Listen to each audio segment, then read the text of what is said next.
Assalamu alaikum warahmatullahi wabarakatuh. Igizo hili tunalolifanya ama tutakalolifanya hapa ni igizo ambalo kwamba limegawanyika sehemu kuu tatu. Sehemu ya kwanza, tunaomba utulivu jamani, kina mama na watoto kwa ujumla. Sehemu ya kwanza ni familia ambayo inaishi katika misingi ya Allah subhanahu wa ta'ala, bila kusahau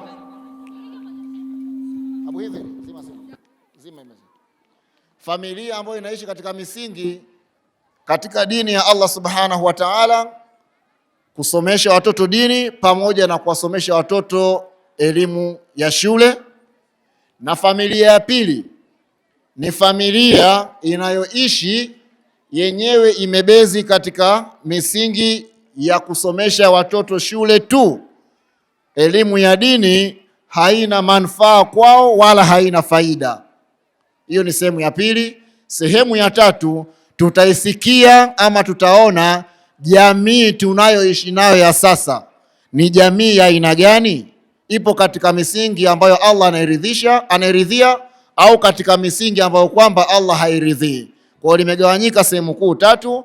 Mtakaposhuhudia litakapoendea igizo hili, wenyewe ndiyo mtakapoona ujumbe upo sehemu gani. Assalamu alaikum warahmatullahi wabarakatuh. Au una adabu mwanangu? Sio, mimi nipo kwenye magrupu huko. Mshua vipi kwani? Hebu niletee maji kwanza.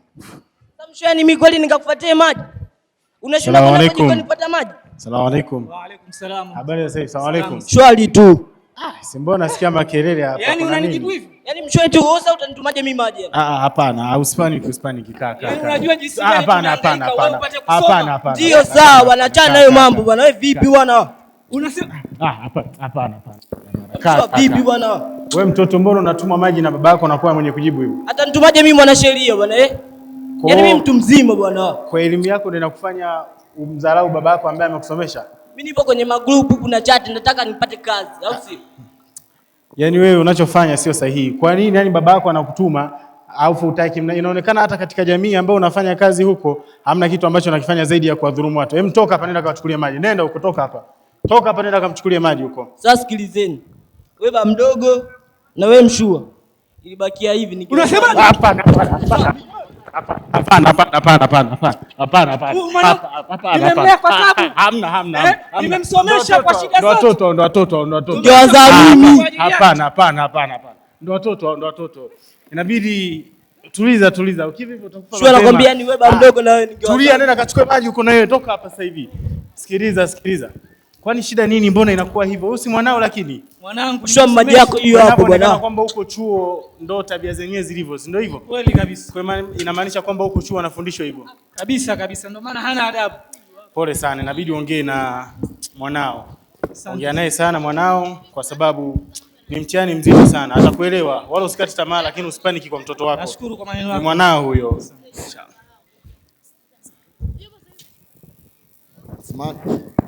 Othman. Naam baba, nasikia unaniita. Naam mwanangu, njoo mara moja.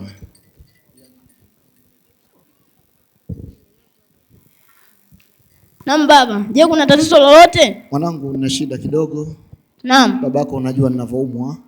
Ndio. Asalamu alaykum. Usio nzuri. Wa salama. Habari za sasa hivi kaka? Karibu bwana. Athmani. Asalamu alaykum. Amerudi likizo nini? Mletee mwana babako kiti. Mletee babako ndogo kiti cha. Naam, habari za siku. Salama, habari. Kaa, maana nasikia unaumwa. Karibu kaa. Asante sana. Karibu sana. Athmani mwanangu, nina shida.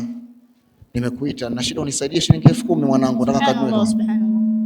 Naomba mwanangu unisaidie. Na shida 10,000. Nataka nikachukue dawa, nikachukue matunda kwa mzee Bakari pale kidogo, ili niweze kuongeza afya yangu inapoendelea mwanangu. Naomba unisaidie kidogo mwanangu. Subhanallah. Baba, mimi na mali yangu vyote ni vya kwako. Hupaswi kuniomba. Kama Mtume alivyotufundisha, mali ya mtoto na mtoto vyote ni mali ya baba. Unaweza kuchukua kitu chochote unachokitaka. Haya basi, chukua kiasi hichi cha fedha kitakacho kunufaisha na mahitaji yako. Shukrani mwanangu, barakallahu. Hapana, nashukuru mwanangu. Nitakwenda mwenyewe ili nipate mazoezi ya miguu. Mimi nipo chumbani. Haya mwanangu, peleka. Naam. Unajua, nimekaa kimya, kuna kitu sielewi. Nini ndugu yangu? Nimetoka kwa mdogo wako kule jirani. Bwana Ali. Bwana Ali. Naam. Sasa mbona tabia ya mtoto inakuwa tofauti? Kwani si Athmani huyu? Ndio, ni Athmani huyu bwana. Alisoma na mtoto wake yule? Walikuwa pamoja, wamesoma wote chuo. Wamemaliza shule wakaenda chuo wote pamoja nao. Sasa mbona sielewi? Kwa hiyo maana yake huko chuo tabia zimegawanyika. Maana ameniambia kwamba chuo kwa watoto wanatoka na tabia mbaya, waovu. Kwani ikoje? Mbona hata sielewi? Hapana, hiyo kauli sio sahihi. Sio sahihi. Ilikuwaje? Msana naona kwa mtoto kweli yule bwana mdogo simsemei mabaya sana, sababu ni mdogo wangu, namjua alivyo. Mdogo wangu anathamini sana, kwa sababu mwanzo kabla tujaanzisha watoto kwenda shule nilimshauri tuwachukue watoto hawa kuwapeleka madrasa kwanza, waende wakasome madrasa, wapate tauhidi iliyokuwa sahihi na kumjua Mola wao, kisha baada ya hapo atafuatia masuala ya kwenda shule. Kwa elimu atakayoipata akiwa wadogo, basi wanaweza kufanikiwa hata wanakokwenda kupata misingi mizuri, hata chuo wasiyumbishwe na mtu yote. Kwa sababu ikiwa mtu hakusoma madrasa akakimbilia kwenda shule tu na chuo tu kwamba onekana amesoma, matokeo yake yanakuwa ni mabaya sana baadaye. Mtu atakuwa hana adabu kwa wazazi, hana heshima kwenye jamii, atakuwa ni mkosefu wa kila aina nidhamu. Kwa hiyo mimi Athmani, unajua unaongea kama sikuelewi. Sababu naona tabia za mwanao ni tabia za hali ya juu sana. Alafu istosha ashakuwa ashaajiriwa serikalini, lakini inavyoonekana kwamba ni mtu ambaye ni mtiifu sana. Hebu nielekeze hiyo sehemu ni wapi ambako unafundisha vitu vyote hivi? Mimi huyu nilimpeleka madrasa. Wakati kabla sijampeleka nilikaa na mama yake chini, tukazungumza, tukashauriana. Mama yake akaniambia kuna madrasa tutaitafuta, ipo, ikapatikana madrasa. Kuna madrasa moja ipo sehemu moja kule wanaita kule, kama unakwenda kwa mkoa wapi kule, Mawelewele kule. Naam. Kule bwana kuna madrasa nasikia inaitwaje ile madrasa, ina jina moja hivi kidogo. Othman, namba. Njoo mwanangu. Naam. Hivi mwanangu, ile madrasa unaikumbuka hapo alikupeleka kipindi kile kama unaenda shule mwanangu? Ile madrasa kama sikosei ile ilikuwa inaitwa Al-Ihsan. Naam. Shukrani baba, shukrani. Madrasatul Ihsani. Sasa mimi pale huwa napitaga naenda kuswali mara moja Ijumaa hizi. Naonaga watoto mle wanacheza. Mimi najua pengine kuna sehemu ya kucheza watoto hivi. Kumbe yani mle kwani kuna nini mpaka watoto wanakuwa vile? Kuna nini mle? Kwa kweli ile madrasa nilipata habari zake. Kwanza pale kuna shekhe mmoja yupo, huwa hana mzaha na michezo, masuala ya elimu. Shekhe mmoja anaitwa Sheikh Kombo alifundi pale. Huyu yule mwanae kwenye TV? Yule kwenye TV mahali yuko pale bwana. Yule Sheikh Kombo yuko pale Sheikh Kombo bwana. Sheikh Kombo anawafundisha watoto bwana pale akhlaq, tabia, dini na nidhamu za hali ya juu. Mtoto akitoka kwenye mikono ya Sheikh Kombo pale, kwa kweli ibaki kudura ya Allah subhanahu wa ta'ala tu. Na hasa nilimpeleka kwa amesoma kwa Sheikh Kombo pale bwana. Kwa Sheikh Kombo na kanuni yake yeye, hapendi kukaa na wale watoto wazima wanafunzi unaokuta ukiwaona pale. Watoto wanaosomesha ni wale wadogo wale, wanasema watoto hawa kama waraudhu hawa wadogo hawa. Na mwenyewe tunasema kwamba wanasema Arabu al-ilmu fi sigari kanakshi fil hajari. Kwamba unapompandikiza mtoto elimu wakati wa utoto ni sawa umeenda kuchora kwenye jiwe. Kwa hiyo Sheikh Kombo yupo pale na baadhi ya walimu wengine wakishirikiana. Kwa ni madrasa ambayo kwa kweli naisikia na nilikwenda kuiona. Ni hivi ninaumwa tu. Nikipata nguvu nataka nini kamtembelee Sheikh Kombo, nimwambie kijana wake amemaliza chuo na amepata kazi, yupo sasa hivi ni dokta kijana bwana Athmani. Basi sawa, muhimu sana. Lakini tunafanyaje kuhusiana na kaka yetu, maana mwanae ndo aeleweki, tunafanyaje? Kwa kweli huyu bwana Athmani, bwana Ali, naomba Mungu nikipata fursa ya kupona vizuri nitakupigia simu mdogo wangu. Nitakuita ili tukakae naye tumshauri angalau aweze kumuongoza, kwa sababu sifa ninazozipata za kijana wake mitaani kwa kweli sio sifa nzuri hasa. Anafuata makumbo, magenge yasiyofaa, magenge ambayo hana thamani.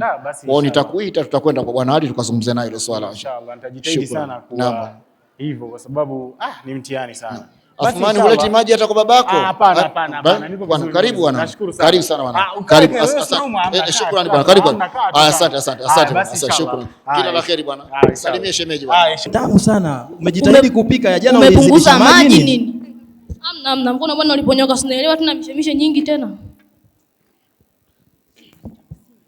Ila jezi zenu za mwaka huu mbaya kweli bwana. Tuongee ukweli. Ila kweli bwana. Wewe bwana, acheni mambo haya. Za kwenu ndio mmepigwa nyie. Muongo bwana, lazima ashoka. Wewe nini? Acheni mambo hayo kwanza. Mimi na mwanangu hivi ana miaka kama 3 hivi anaelekea 4. Alafu mimi pia ninaye bwana. Tuli hapo. Sahihi. Ule mwaka wangu 3 bwana, ule bwana anaingia miaka 4. Sasa sijui nimpeleke wapi. Wewe hebu niambie wewe Nataka nimpeleke nani, ni mwanzishe elimu gani? Subiri. Bora mpeleke shule ya kanisa pale, wanafundisha Kiingereza vizuri na kinaeleweka. Wapi unampoteza mwenzako bwana. Wewe mpeleke madrasa ndugu yangu. Kweli bwana, bora shule bwana, shule ya kanisa ndio nzuri bwana. Mpeleke madrasa. Tena Kiingereza kimenyoka hivi da. Kama sio mtoto wako. Bora shule. Asalamu alaykum. Wa alaykum salaam. Kweli salamu alaykum. Karibu. Asalamu alaykum. Kawa. Vipi jamani? Aisee. Mzee Juma mpe kahawa huyu. Yaani mnaongea utafikiri mnagombana bwana. Asante. Shukrani inatosha sana. Maana ninakotoka huko mbali sana. Asante sana. Vipi, kuna kitu nilikuwa napita hapa nimekisikia. Sasa sielewa vizuri, nikasema kusaidiana sio vibaya. Kweli kabisa. Kwani mlikuwa mnazungumzia ni maana nimesikia. Namshauri mwenzake ujinga huyu. Anamwambia kwamba mpeleke mtoto wake nasari ya kanisani. Ndio kabisa bwana, madrasa bwana. Ujinga wapi wewe? Ashoka bwana hizo. Vipi wewe? Bwana mpeleke madrasa bwana. Sikiliza. Bwana uongo bwana. Tusikilizane. Naam. Naweza nikasema kwamba wote mpo sahihi, lakini kuna muda huwa mnakosea. Uongo bwana huo. Haya, nisikilize. Unaweza kuona kama vile nakudanganya au ni watu ambao ni matapeli wanaongea tu. Ndio matapeli kabisa. Wewe unataka umpeleke mtoto wako madrasa na huyu anasema mpeleke shule. Bora shule. Yote ni sawa, mtoto kumlea katika mazingira sio vibaya. Lakini tunasema kwamba kuna bora na kuna bora zaidi. Ikiwa mtoto wako umempeleka kusoma huko shule za kanisa au ukampeleka madrasa na haujamwandalia mazingira, inakuwa ni hatari. Tumeelewana? Kwa sababu mtoto usipomfundisha kuhusiana na Mwenyezi Mungu na ukamfundisha kuhusiana na kuishi jamii vizuri na ukamfundisha juu ya dunia hii na akaitambua vipi kwa mujibu wa sheria ya dini ya Uislamu, unampoteza mtoto wako na madhara yake utakuja wewe ukiwa mzee. Uongo bwana. Kweli bwana. Natudanganya bwana. Shazoea nyinyi. Iko hivi. Labda niongee ili labda ndo mtanielewa. Mnaona hii safari yangu hii? Na nishachoka kwenyewe. Ndio. Hii inatoka kwa ndugu zangu ambao kidogo ni kaka zangu.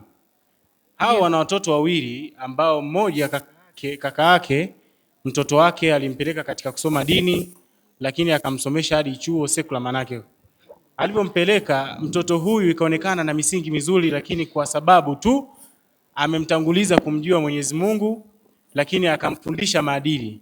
Lakini mtoto mwingine huyu ana tabia mbaya kwa sababu mzazi wake alipuuzia kitu ambacho kinaitwa dini. Na nakumbuka kauli ya kaka yangu aliniambia kwamba si mtoto usipomfundisha akiwa mdogo, au akatumia lugha ya kwamba kumfundisha mtoto mazingira au dini ya Allah akiwa mdogo ni sawa sana kuandika katika jiwe. Ni kitu ambacho hakifutiki. Ndio. Sasa huyu mwingine mwanae ana tabia mbaya, imefikia hatua anamjibu baba yake ovyo. Miongoni mwa vitu ambavyo anamwambia anamtuma hataki. Lakini kibaya kingine imefikia hatua, na mimi nilikuwepo, anatuambia sisi wazazi wake kwamba tungechelewa kidogo tu angetuzaa. Hivyo unaona ni maneno ya kusema kwa subhanallah. Kwa unakuta kwamba hasara zake ni kwa sababu ya kutomfundisha mtoto maadili akiwa mdogo. Tumeelewana? Kwa mpelekeni watoto zenu wakasome kwanza dini ili wawe kama yule mtoto mwenye tabia njema. Tumeelewana? Lakini imeelekezwa sehemu ambayo mtoto huyu ili asome vizuri dini, kuna maeneo ukimpeleka anakuwa vizuri zaidi mtoto mdogo. Tumeelewana? Mazingira ya kule chini Iringa mjini pale unaenda system huko kwa Mawelewele. Sasa Mawelewele kule kuna madrasa moja inaitwa Madrasatul Ihsani. Ila akaniambia kwamba kuna shehe mmoja hivi huwa anakaaga na watoto. Shehe Kombo yule. Kumbe unamjua? Ulishasoma pale nini? Ndio maana wewe upayuki kama wenzako hapo, kama vile wameelewa vile. Yaani yule anakaa na watoto wadogo kwa ajili ya kuwafundisha maadili yaliyokuwa mema, ili mradi wakikua wakuwe katika mazingira ya dini. Kwa hiyo pelekeni watoto wenu ili muweze kupata faida hapa duniani na kesho akhera. Inshallah nitampeleka. Jamani, kahawa sasa kidogo. Asante, karibu bwana. Muongeze kahawa. Ongeze kahawa hiyo. Mtoto wako bana hadi hata kashata. وهذا السلام عليكم والعفو منكم ومنكن وإلى اللقاء في مرة أخرى إن شاء الله وكل عام وأنتم بخير. Wa alaikum salamu wa rahmatullahi wa barakatuh. Hili ndio mwisho wa igizo letu. Naomba nirudishe